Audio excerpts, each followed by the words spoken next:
कई राज्यों में भारी बारिश से हाल बेहाल है।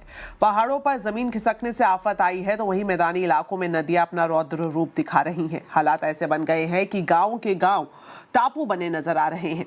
वहीं शहरों में सड़कें दरिया बन गई हैं। कई जगहों पर पानी इतना भरा है कि गाड़ियों की जल समाधि बन गई है। जम्मू कश्मीर से लेकर उत्तराखंड तक मूसलाधार बारिश से तबाही मची हुई है। जम्मू कश्मीर में रियासी से लेकर अखनूर, नौशेरा, उधमपुर तक नदियां उफान पर हैं। वहीं बात करें गुजरात की तो यहाँ वलसाड और नवसारी में बाढ़ जैसे हालात हैं, जिससे लोगों का जीना मुश्किल हो गया है।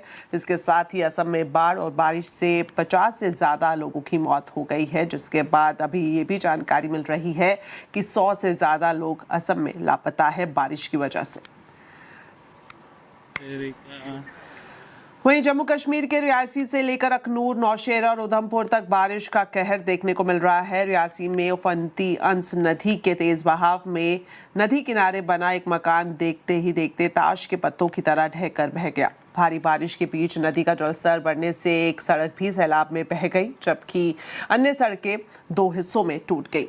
इसके चलते 14 गांव का आपसी संपर्क पूरी तरह से टूट गया है। अखनूर की बात करें तो यहाँ चिनाब नदी का जलस्तर बढ़ने से घाट और मंदिर पानी में डूब गए। खतरे को देखते हुए प्रशासन ने सायरन बजाकर लोगों को अलर्ट किया। उधर रियासी में सलाल डैम के ओवरफ्लो होने के बाद सभी गेट खोल दिए गए हैं और पानी छोड़ा गया है। इससे चिनाब नदी के जो जलस्तर है वो खतरे के निशान तक पहुंच गया है और निचले इलाकों में बाढ़ का खतरा भी बढ़ गया है। असम में भी भारी बारिश की वजह से हालात बेहाल है। पिछले 3 दिनों में बाढ़ से 30 से ज्यादा लोगों की मौत हो गई है, जबकि 100 से ज्यादा लोग अब भी लापता बताए जा रहे हैं। हालात इतने गंभीर है कि भारतीय सेना, एनडीआरएफ और एसडीआरएफ को मोर्चा संभालना पड़ा। कई इलाकों में मकान पानी में डूब गए, लोगों को अपने घर छोड़ने पड़े और कई लोग छतों और पेड़ों पर शरण लेने पर मजबूर हो गए। भारी बारिश के बाद आई बाढ़ ने असम के कई जिलों के हालात बद से बदतर कर दिए। असम के जोरहाट के आसपास के जिले भी बाढ़ से बेहाल है।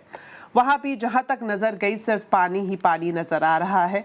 सड़कों का तो जैसे नामो निशान ही मिट गया हो। जोरहाट की बात करें तो यहाँ शिवसागर जिले में भी बाढ़ का पानी लोगों के मकानों तक पहुंच गया।